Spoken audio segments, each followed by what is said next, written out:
I've made a lot of videos on my channel talking about DSLRs, mirrorless cameras, hybrid cameras, whatever you want to call them, just cameras that are traditionally meant for photography, but using them for video, and how I personally like that. And I get a lot of feedback, whether it's the comments on my YouTube channel or on other websites where my videos get shared, that if I want these video features, why don't I just go get a real video camera? And there's a couple reasons for that I'd like to get into. But I first say that that's a total misconception, that these cameras are not video cameras. Just because they're hybrid and they have a focus or a background historically in photography, I don't think that makes them any less of a real video camera. And the reason I like these cameras is, one, the cost. It's a lot more affordable to personally own, which I recommend to anyone who's looking to buy gear. Buy stuff that you can actually afford. A lot of people go for the real cameras thinking that's what they need or that's the right way to do it, and they invest a lot of money up front, and if they don't make that money back, they don't pay off their investment, it can just drive them out of the industry and it can hurt them in the long run. So first and foremost is cost. It's a lot more reasonable to buy a $1,000 camera, $2,000 camera, $3,000 camera compared to $10,000 or $20,000 or $50,000.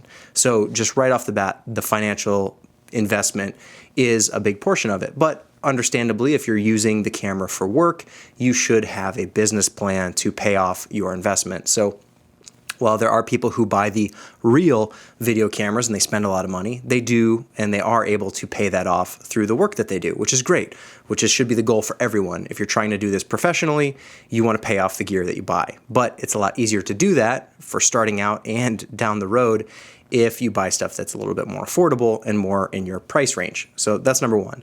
Number two, and this is the reason that a lot of people like DSLR-style cameras, is just their compact size.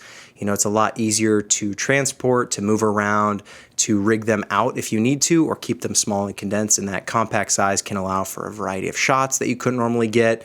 You can be a little bit more liberal with where you place the camera and situations you put it in because of that lower cost. That risk factor can be a little bit more extreme because you're not worried about, you could fly it from a drone, you could put it over a ledge, because if you lost it, it wouldn't be that big of a loss compared to something that's $50,000. So the compact nature of it is really nice, and that's something that I do prefer. Now, I usually rig my cameras out so they're a little bit weightier, because I've talked about this as well, as that small cameras, especially when you're doing anything handheld or on your shoulder, the more weight you have, the more inertia that thing's going to have. So if it's at rest, you're going to have to put a little bit more force on it to get it to move, and vice versa. If it's already moving, you got to do a little bit more force to stop it.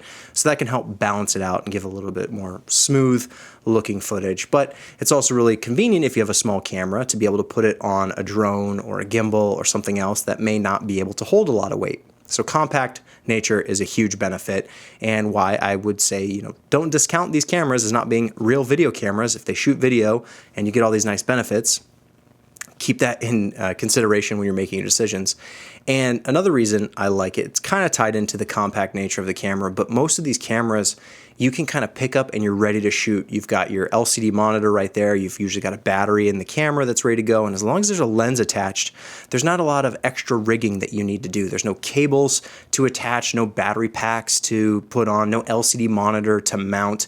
It's all self-contained. It's almost like this Swiss Army knife of production, where yes, if you get a Red or you get an Arri or a Sony or a high-end camera, they are pretty quick to set up nowadays, but you have to intentionally have that in your bag ready to go at all times, and a lot of people don't work like that. They break it apart for travel and cases, and again, because of that compact nature, they're not just sitting in a backpack ready to go. So if you need to film something quick, and oftentimes that's not in a professional setting, that's usually just for fun, but it can happen, it's really nice just to be able to grab the camera out and ready to go, flip it into video mode, start recording right away, and you save just a lot of time for those instances where you need something like that. So I kind of see these cameras as like a Swiss Army knife, and someone might say, well, a Swiss Army knife, well, that's not a real knife.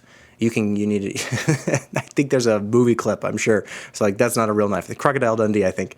That's not a real knife, or that's not a real screwdriver, or that's not a real bottle opener.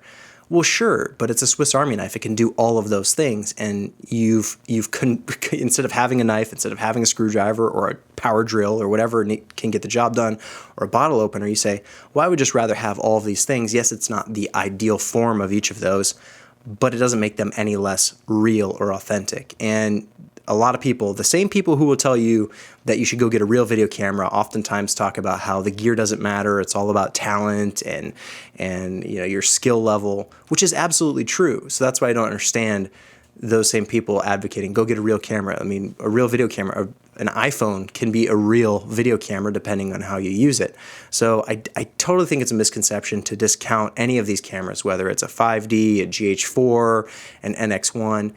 All these cameras are perfectly viable for shooting video as long as you understand their limitations and you're willing to deal with their workarounds, because oftentimes there are workarounds. You don't have XLR inputs often, you don't have built-in ND filters, you don't have the weight or the form factor that you would normally want for something on your shoulder. So there is a benefit to the higher end cameras that are the real video cameras, but that doesn't make the quality that you can get out of a DSLR type camera any less, because nowadays all of these cameras are able to shoot great looking video, and 9 times out of 10 clients and your audience aren't going to be able to tell the difference. You might be able to tell the difference, so maybe you want to shoot RAW, or you want to shoot high bit rate codecs, or you want 5K or 6K or 8K now, right? You might want those things, and that's great. It gives you a lot of flexibility. There are benefits to that, but it doesn't mean the DSLR camera that only costs a couple $1,000s is not a real video camera, because you can use that for real legitimate work. You can make money off of it. You can make great looking footage that at the end of the day, when the final video is out there, most people aren't going to be saying like, oh, well, they didn't shoot it in 8K, so it's not a real video camera, or oh, the dynamic range is only 12 stops instead of 14 or 16, so it's not a real video camera. Like, you got to understand there's both. And for the photography people out there as well who say, well, that's a photo camera, don't use it for video. It's perfectly legitimate to use the secondary functions on a camera, whether it's video or time lapse or anything else, in conjunction with the photography aspects of the camera. So it's really, you got to understand that these are becoming more and more complete packages. And just like some of these, real professional video cameras are adding photography features, they might not be real photography cameras. That doesn't mean you can't take photos with them. It's just that the secondary functions are kind of becoming the Swiss Army knife of all cameras. So maybe you'd still disagree with me. Maybe you've been on my side the whole time. I just find it a little confusing, or I don't know what to call it, but the people who tell me to go get a real video camera, well, it's like there's specific reasons why I like the DSLR form factor, and I've been shooting with them for, since the GH1, so however long that's been. And before that, I had a real video camera, the HVX 200. I still have it, and it was fine for the time, but I wouldn't still want to shoot on that, even though it's more of a real.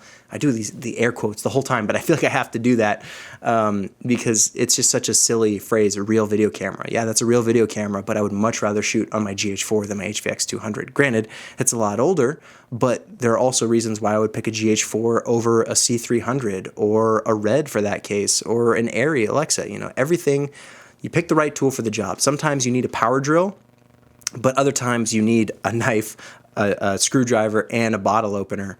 So are you going to pick the Swiss Army knife, or are you just going to pick the power drill and then not have the knife and the bottle opener that you needed? So just a silly phrase. So I'm kind of sick of hearing it, so I decided to make a video talking about real video cameras. Like the GH4, 5D, they're all real video cameras, just like they're real photography cameras. They're just cameras and can be used for whatever job you need to use them for.